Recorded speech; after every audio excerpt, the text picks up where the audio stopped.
And finally, Peggy Schlageter, president of Careers in Progress, a volunteer group that counsels inmates in prison. Dr. Poussin. Yes. Is hope gone among black youngsters?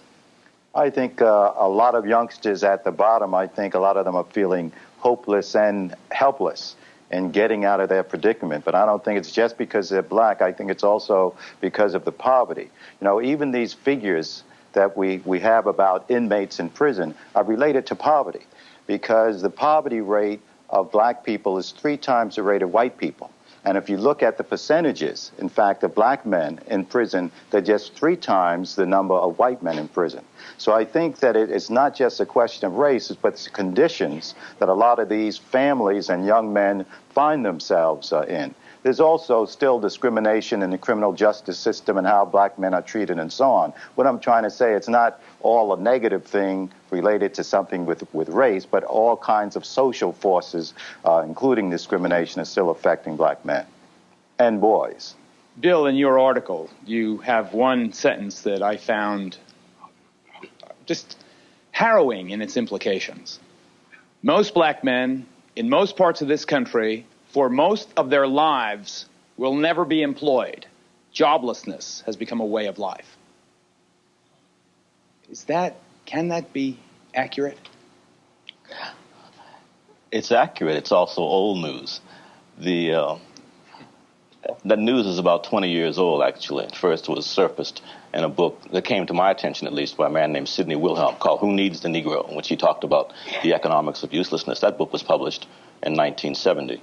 Ebony Magazine did an article, a whole cover story in 1983 on the crisis of the black male.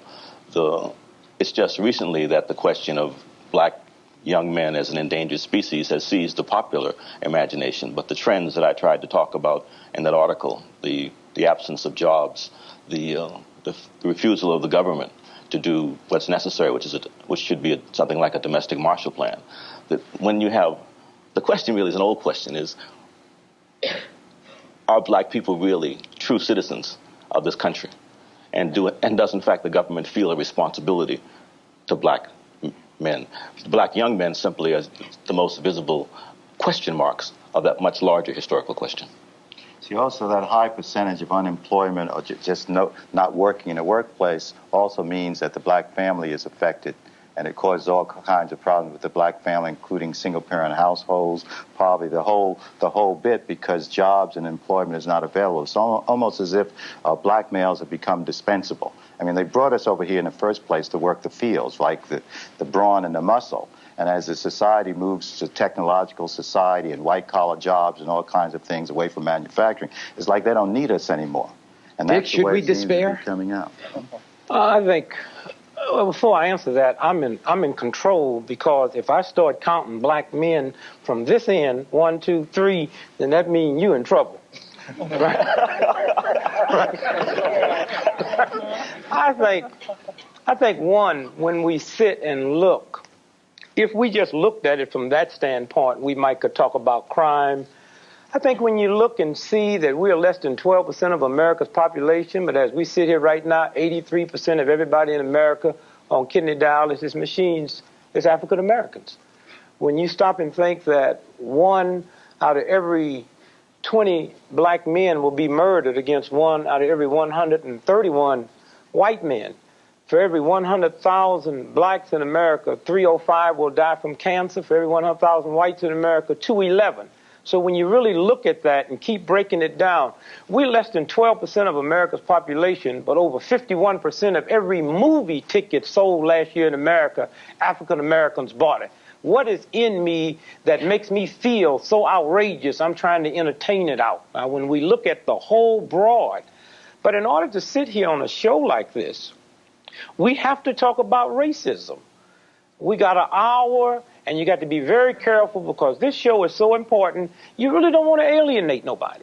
you're really trying to help. I mean, I'm a father of 10 black children, 3 boys and 1 girl, and I thank and praise God that I fit into that income bracket where even if one of mine got a problem, it might not be a statistic because I'm going to go get a good psychiatrist, I'm going to get a good professor, I'm going to get a good lawyer, and if you walk out with a good lawyer, it's no accident that 40% of those folks on death row are African Americans. And if they had lawyers. And so I think one of the things, as quietly and as nice as I can say it, when we look at this, we have to talk about a breakdown of racism, a breakdown of sexism. I looked at an all-white county knowing I was coming here, rich, few blacks. They have so less black in that county, there's only 1 soul food store in the whole county, and that's run by an Italian, okay? They've got soul. And here's their crime statistics. They had last year 2 murders in the whole county. They had 5 robberies, 50 break-ins, 100 car thefts, and 6 alleged rape. You see, when it gets to the women, it becomes alleged. It wasn't alleged car. And so when we look at women and minorities in this country, the things get funny. And finally, I want to say this. I think the count is right, but I think there's more black folks in this country than white folk know about. Because if you think 1 out of every 4 black brothers is in jail, you date a black sister and see how many brothers will be at that same house with you. Okay. There's one point I want to make, though, that we can't smile about. And again, this comes from Bill Strickland's research, from Professor Strickland's research. Black men are suffering a double-edged Holocaust, he writes. One is indeed system-administered, as you suggest, Dick. The other is self-inflicted. There's a lot to be said of responsibility, the breakdown of the family. Surely racism has taken a terrible toll. But there's more to it. Is there not? Well, look, a white woman in America with a doctor's degree makes 56% less than a white male that dropped out of high school. So it's nice to sit and talk about responsibility, but we have to talk about it all the way across. Look at the suicide rate. I mean, in my income bracket, if the family wasn't strong, I would be more apt to worry about one of my children committing suicide than going to jail. Because I can get a lawyer to fix that, or the normal things they see on TV they might want to buy. Their mother give them the money for that. But what about those other pressures in a racist society that don't care how much education, how many doctor's degree, or how much money, you're going to bump into it? All right, I want to... Ricardo, could you just raise your right hand? And Ronald? And Tony? I want to talk with 3 of the men of whom this survey speaks. First, we have to take a commercial break. We'll get their stories, their personal stories after this. Stay with us.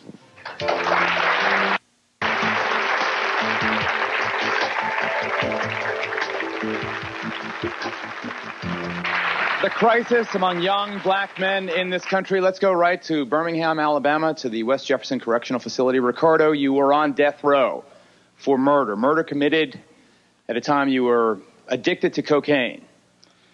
You're now serving a life sentence. The death sentence, fortunately for you, has been commuted. Why did you commit that crime? Why did you turn to a life of crime? I attribute my life of crime to my drug use. Drugs carry people, sometimes cause them to do things that they normally wouldn't have done under normal circumstances. And, while using drugs one day, I just went out to commit a robbery and ended up in the process of the robbery killing a man. Looking now at the fact that the rest of your natural life will be spent behind bars, do you want to say something to youngsters who may be watching this program right now? I like to try to express to the young people that, sometimes if we look at the drugs, they might be cool. It might be a lot of money that can be made from them. But, eventually you end up in jail or you'll end up in a graveyard. And I just try to encourage them to, please, by all means, leave drugs alone. Why don't we just go right over to Ronald, who is serving life also without parole. Did drugs, Ronald, play a part in what happened to you as well? Yeah, drugs played a part in it, but I can't just put it all on drugs. I would have to go back to my childhood. When you're raised in an environment where your mother's an alcoholic, well, most of the parents in your neighborhood, either prostitutes, pimps, hustlers, players, they become your role models. And in a sense, you can say that we were given permission to do crimes, because there was times when we may come home with radios, bats, basketball goals, and our folks knew we didn't have the money. They knew that we can get that amount of money from cutting grass. So it was like they would give us this look like, I know you stole it, but don't get caught. And if you get caught, I'm have to do my part by beating you and saying that I tried my best to raise you, you know. But I can't. Drugs played a part, and that was later on when I got into my teens. But it was like I was conditioned in some kind of way of trained to commit crimes. Hold on, Ronald. Let me go right to Benny Swans. Old friend, Benny. Two things the gentleman brings up. Number one, the role that drugs played, but almost more importantly, the lack of a positive role model. I mean, have this lost generation suffered as a result of not having someone to look up to? Not only has this generation suffered, our communities are in turmoil. Black folks are in the worst crisis today than they've been in the history of this country, in my view. It is a shame and a disgrace what happens within the confines of those communities. And there's a national policy on the part of government that says lock them up and throw away the key.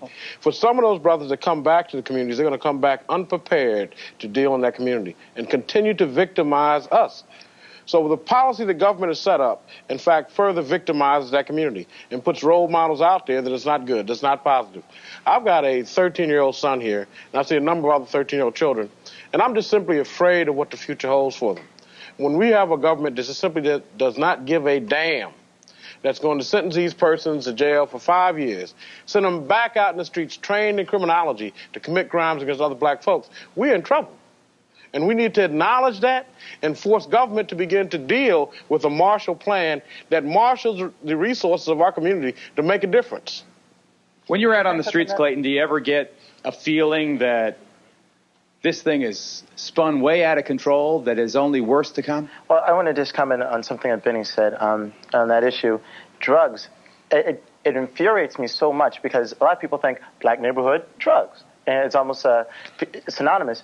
But, black people really don't make drugs, So why are so many drugs in black communities?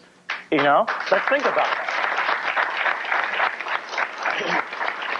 I have an answer to the first part. Having covered the story, the drug story, for so long, I know that crack was a diabolical marketing scheme. Exactly. They had sold the cocaine powder to the middle class. That market was pretty much exhausted up to its potential. And they had to find a way to get into the minority communities. They discovered crack because it was low price per unit, extremely addictive, destructive. What did they do? And they give it to black communities, and they use a lot of black people to sell it to other black people. Almost kind of an Uncle Tom almost type thing, where it's like, we'll use you and pay you good money to destroy the entire black community. I think what you're talking about, too, is the image. If you look at America, you would think that dope run from the ghetto to Colombia, and you would never realize that 75% of all cocaine snorted in America is snorted by white folks. Even with them little bitty nostrils, they snort up 75% of coke. One more thing. 3/4 of the black inmates are in there because of drug charges. Well, wait a minute. Now, wait, ho. We could have did the same show 25 years ago, and they was there because of whiskey. Now, here's a white dude last year, drunk on whiskey, came off the highway, the expressway, the wrong way in Lexington, Kentucky, hit a school bus, killed 27 children, and he got 8 years in jail. He'll be out. Okay?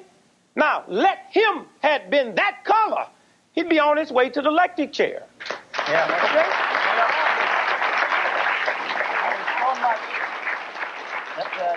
The police and government and local government also have just ignored the problem so much, where everyone, and especially in the black community, or if you live in a community where there's 50% black and 50% white, everyone knows where there's a crack house or who the drug dealers are. Now, if you figure if the common citizens know, the cops must know. But why won't the cops do something? Well, I mean, it's just so much. It just makes me mad when you sit down and think about it. I have to take a commercial break, but give me a wide shot of the West Jefferson Correctional Facility. Can all you gentlemen hear me? I want those of you whose conviction and sentence has something to do with drugs to raise your hands. I should have asked those of you who had nothing to do to raise your hands, because it's clear that this plague upon the land is, as Dick suggests, impacting most severely on the black community. We've got to take a break. But it's not just drugs. Of course it's not just drugs. We'll be right back.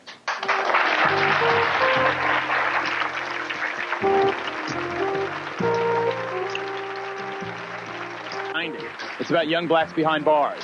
Can we salvage a lost generation? We'll be right back.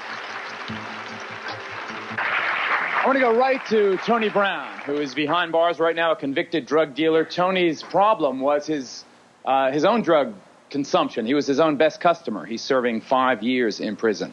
I don't want to ask you so much about the drugs, Tony, as I do about your role models. Who was your example? Who was your role model growing up?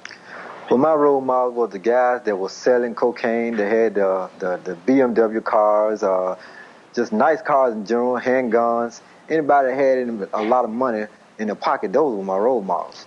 What about that, Dr. Poussin? Why would a youngster growing up in the midst of other examples, driving BMWs with plenty of cash in their pockets, their own .357 Magnum, why would they go to work at Wendy's for $3.35 an hour? Well, I think that's a problem. I think there's competition as who's going to be the role models and how much money that you can make. And particularly young people, even though one of the inmates here said you're going to end up in a graveyard or you're going to die, you're going to end up in jail, young people can't see that. They think they're mortal. So they see the quick cash and they'll get into that as opposed to working for a minimum wage that in fact can't buy them anything. If you work for a minimum wage, you come at the end of the year below the poverty level. You can't support a family. In fact, you can't support yourself. So I think the economic issue that you're raising is an important one. At the same time, I think the choice of selling drugs, although it looks appealing and is glamorized, is basically ultimately self-destructive. Peggy, do you ever get the feeling that the black middle class has left the community more than just physically? Yes, I've seen a lot of that. What we're trying to do here in Columbus, Ohio, where I've originally started my program called Careers in Progress, we're finding that a lot of our black positive male role models, they work from 9 to 5, they get into their Mercedes and BMWs and they head back to the suburbs. But we've got that kid who's on the street corner from 9 to 5, or maybe from 5 to 9, whatever, seeing his role model as that pimp or that drug dealer. They don't have anyone else to see. So we need to bring our black male positive role models back into the community. That's not going to work. You see, first, let me say this. See, what we're trying to do is take a positive that came out of a rigid, segregated pattern. There was a time that a Dick Gregory, that a Alvin Poussin could not move outside the black community. There was a time that I was scared to move up on that mountain because of the Ku Klux Klan. I wasn't staying in that black community because of love of black folks or something I was trying to prove. America wouldn't let me go no place else. Water seeks its own level after it can be set free. Now, we have to find out, can we survive as a race in a country functioning under a free society, or are we asking to put those restrictions on me? Because if you put those restrictions on me, I can't move. So he's locked into a neighborhood where he really has no business in that neighborhood. You're supposed to be able to live in your income bracket in America. But I think Hollywood also does a lot in terms of black folks, in terms of damage. It is predictable. It is predictable what role black folks will play on TV. He's going to be a cop, he's going to be a crook, or he's going to be a drug dealer. That is reinforced every day in our society. And I don't care how much time I spend with my son, if I turn him loose on television, I'm assured what he's going to find when he turns it on. And I know the role that black folks don't play. Hollywood has continuously practiced this racism that denotes black actors and black folks. Let me ask one point about role model. Is it possible, having been raised now with the great triumph of Martin Luther King, is it possible, as I see now walking around New York, that the hero should have been of the era Malcolm X? Is it, Dr. Strickland, possible that the Muslim experience is the correct one, that is the salvation of black youngsters? Well, to the extent that we talk about the alienation of young black men, we're talking about a kind of purposelessness that is reinforced by the society. And what we saw in the 60s and what the Nation of Islam did was to provide black people with a history which gave them a purpose. If your country and society does not give you a purpose, then you must seek a purpose for yourself. As the brother said in The Slammer, his purpose came from the people. Everybody in America wants to be a materialist. Everybody wants to make it. Everybody wants to be a success. That's how we define Americanism, as being a success. But if there's no role model for you, as the brother just said, in Hollywood, where we're now talking about Morgan Freeman being nominated for an Oscar, but he came to Hollywood's attention first playing a pimp, and now he can play other roles. But first, it was the stereotype. So what I see being proposed here in New York, for example, I think is very progressive, where the chancellor is talking about changing the curriculum so that it reflects the history and the experience of all the diversity of people who reside in this country. Will Malcolm X be the role model of the future? Should be. He is the role model now. Should be. We'll take a break. On that note, stay with us, folks. Young black men in crisis, our focus. Got to take a break. Then you're next, Dr. Prashant. And our focus, Dr. Prashant. I wonder what kind of rehabilitation programs they have for some of these inmates around the country. Because one of the problems, you have 1 in 4 who are in prison. What are they doing for them to help them My good to make friend, it when they come outside? Bruce Wright, the Supreme Court Justice, who is in a murder trial right now, otherwise he would have been here, quoted a survivor of the Attica prison rebellion, a prisoner, who said, quote, "How the hell are we going to be rehabilitated," he asked, "when we ain't never been habilitated in the first place?" Mm-hmm. Isn't that a problem? As Tony Brown, the convicted drug dealer, tells us, it won't be rehabilitation, it will be habilitation. Yeah. Okay, well, whatever we call it, what are they doing for all of these inmates to help them to make it when they come out of prison so that they don't become a scorch on the community? Right. This is where I come in. I see Tony's face, and I look in his eyes, and I see you, Tony, with the hopelessness.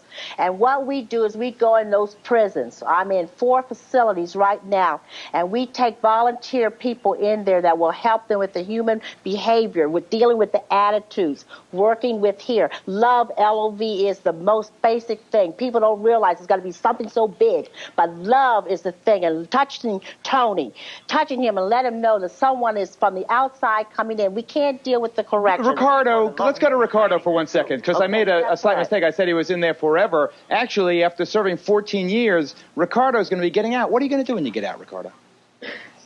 Well, I intend to work, and I also intend to go to college and to try to further my education. Oh, best of luck to you. But the burdens this man faces, Clayton. Racism gets so deep and so heavy.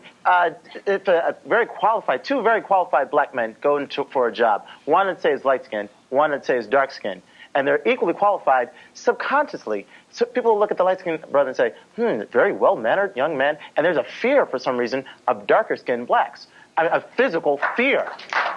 You can have the best intentions in the world, walk behind someone who's white down the street, and they go like this. And it's happened to me, And I get ticked off because I feel like, if anything, you should be trying to rip me off, babe, But it's frustrating. And then when you are, let's say you're a dark-skinned brother, and let's say you're muscular, and the only thing that society has ever told you is that you're this fearsome, physical person. Well, Professor Strickland suggests that in his article, that young and black is being associated with young and criminal. Absolutely. Let me get this question. I promised the audience, I've got to get some questions. I believe that if the kids of today knew about the African culture and the great civilization we once came from, they wouldn't be all the drugs in the neighborhoods and everything.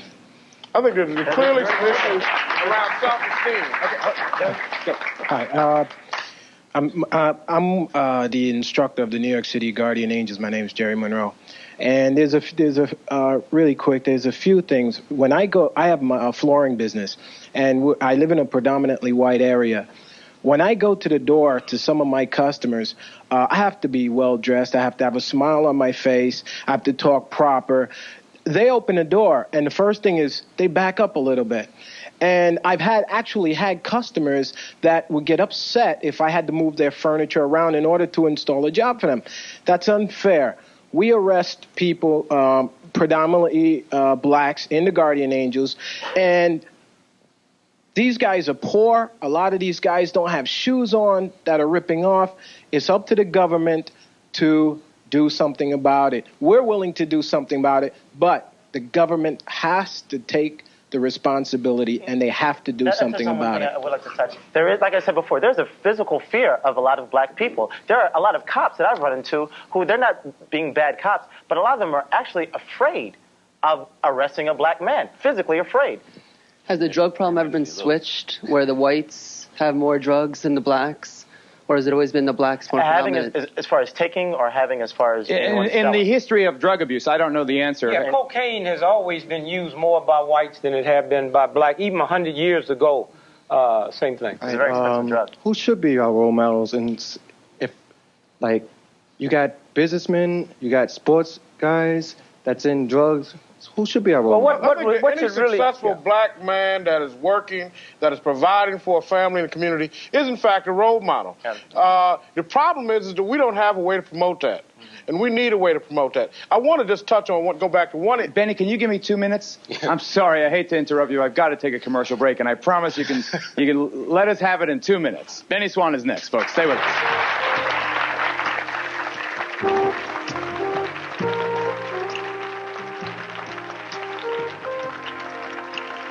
Crisis among young black men, 1 out of 4 in prison. Professor James Small, City College. Who should the role models be?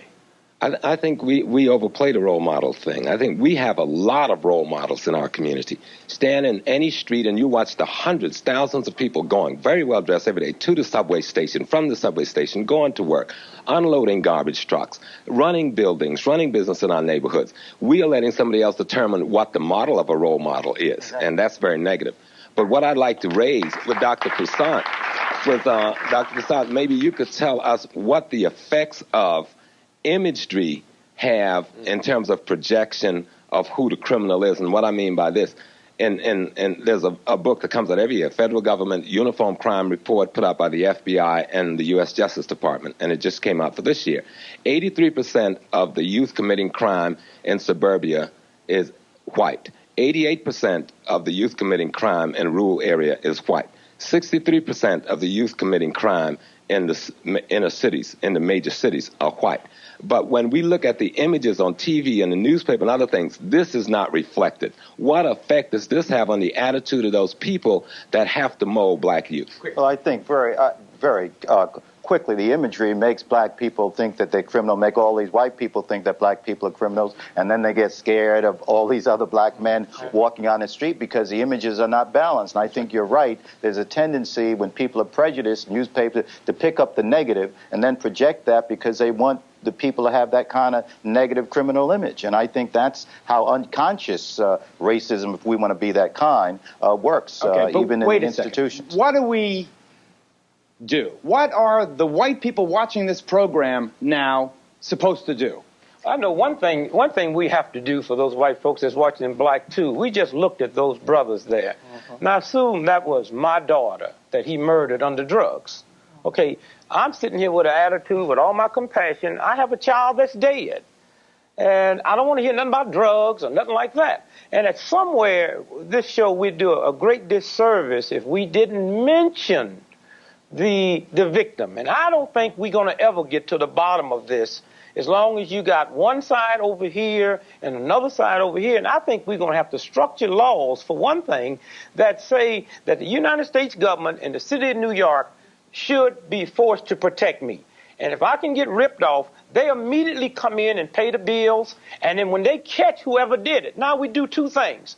You say to this brother and this sister, if you commit a crime without violence, that's one type of sentence. If you commit it with violence, you're going to pay for the bill. Plus, we're going to give you a job so you pay for your upkeep. You put you some money in the bank and you take care of your family in jail. If I hit you in the head right now and you laid away from this television show for 3 months, the state of New York profits by that because they get me for free and I work for them. And damn it, that's where we got to go and see to it that the victim gets paid, say to the state, no longer. I want to go to Benny and Peggy right now. Peggy, we'll start with you. Alternative sentencing. Yes, and we talk also about the victims. They say, what happens about the victims? Well, I was a victim, okay, of a crime, a horrendous crime. However, I had to do something to stop this victimizing. So what I've done is gone into the prisons and work with these guys for 4 months, and then when they get out, I walk them through on a one-to-one, let them know they care about themselves and they'll start caring about others. I look at this gentleman here,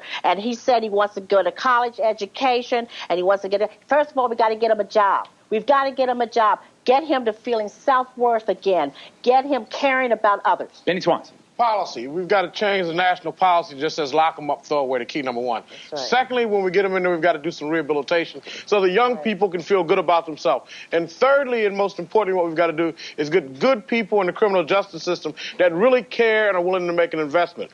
One such group that I'm working with now are looking for good black professionals to work with black kids. Because if we're going to put them in the juvenile institutions, we better damn sure make sure that we got people in there that care and can make a difference so they don't end up at 20 and 27 on a long-term bit. And that group Vision Quest that I'm pumping right now, I want folks that are interested in employment, black folks that are interested in employment, to call, to link in with us. And I got an 800 number, and that number is 1-800-433-4362. So if you're interested about putting your money where your mouth is, really working with kids to make a difference, then I'm suggesting that they join hands to work with kids today. Vision Quest, I'll give you that 800 number again. Give us 2 minutes and come back. Black men in crisis out there.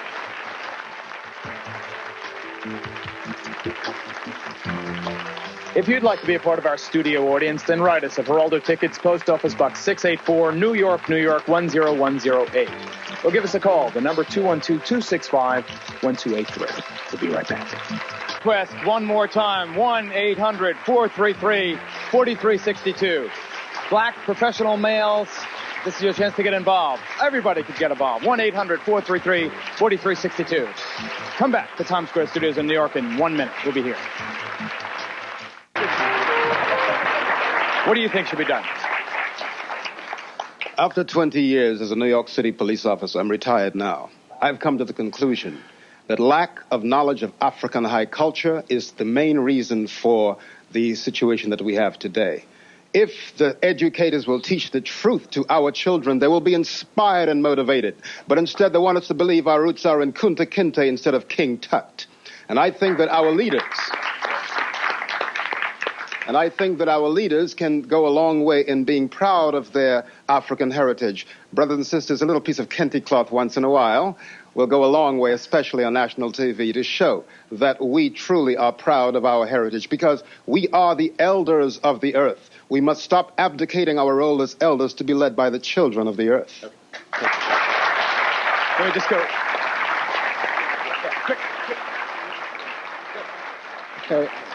I happen to be the executive director of youth education through Sports Incorporated, which is called Yes Incorporated. And I've been working with youngsters for 10 years after I founded this organization. And from my understanding and experience, all of our youngsters are not on drugs. All of our youngsters are not in jail. All of our youngsters are not the best and the brightest, but they do need a home. And they find their home within themselves, and that's why things go out of bounds. Let's help our kids, and let's do something positive for them besides just talking. I think role models shouldn't only be people who are on television or people who are on sports, because contrary to popular belief, not every black man can sing and dance and play football. You know, there's other things that need to be. Those aren't role models. Anyway. I mean, those aren't role models. Those are the vision ones. Yeah, those are celebrities. You got role models like when you look at the NAACP and the Urban League and the Black Church. Like my father, that was a longshoreman. You know, Geraldo, we asked the question we never answered. What do you say to white America? Well, let me tell you what you say to white America. Because of the racism, because of our side point of view, if you only knew the amount of African Americans that's out there in them streets every night that don't leave the black community, that bring their education back, that bring their money back. My son is sitting in a tent right now in Shreveport that we took back from drug pushers. I had 3 of them down there this summer, and it happens all the way across the country. What we have to say to black folks, in spite of a racist system, we have a serious problem. And if the Ku Klux Klan throw a bomb and my house is on fire, damn who threw it, we got to deal with this fire that's burning now. And what we black folks have to say, that we have to stop being afraid of our black children. Now, those might be dope pushers, those might be hoodlums and thugs, and they might be criminals. They came out the belly of a black woman. They are homegrown ghetto children. And what we have to do is look our children in the face. That if my son or daughter took over a convenience store, the minute I found out they was there holding hostage, I would walk in that store, and when that cop said, Brother Greg, we got a SWAT team, forget that. I'm going to look my children in the eye and say, crazy nigga you might be. Kill me if you must, but when I die, you know I'm not afraid of my children. And that's what we have to do. Got to take a break. I love that. Be right back.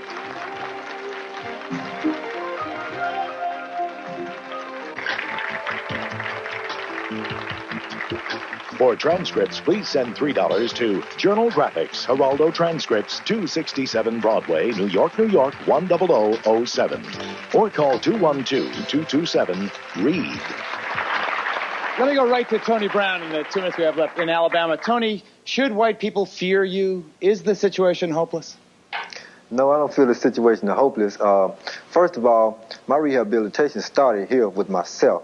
I don't feel like the system's doing anything to rehabilitate me. I had to rehabilitate myself. Now I'm starting to get me a high school education while I'm here, and it's going to proceed when I get on the outside to get me a college education, hopefully.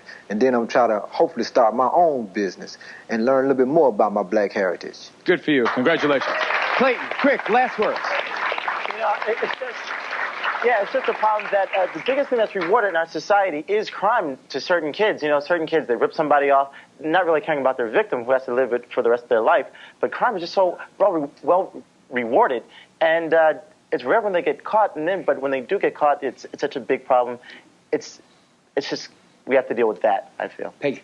And I thank God that he has given me the heart and the compassion to help these Tonys who are in the prison system. And when they come out, walk with them on a one-to-one. We're making the difference in Columbus, and I'm going to continue to make the difference. Congratulations. Professor Strickland.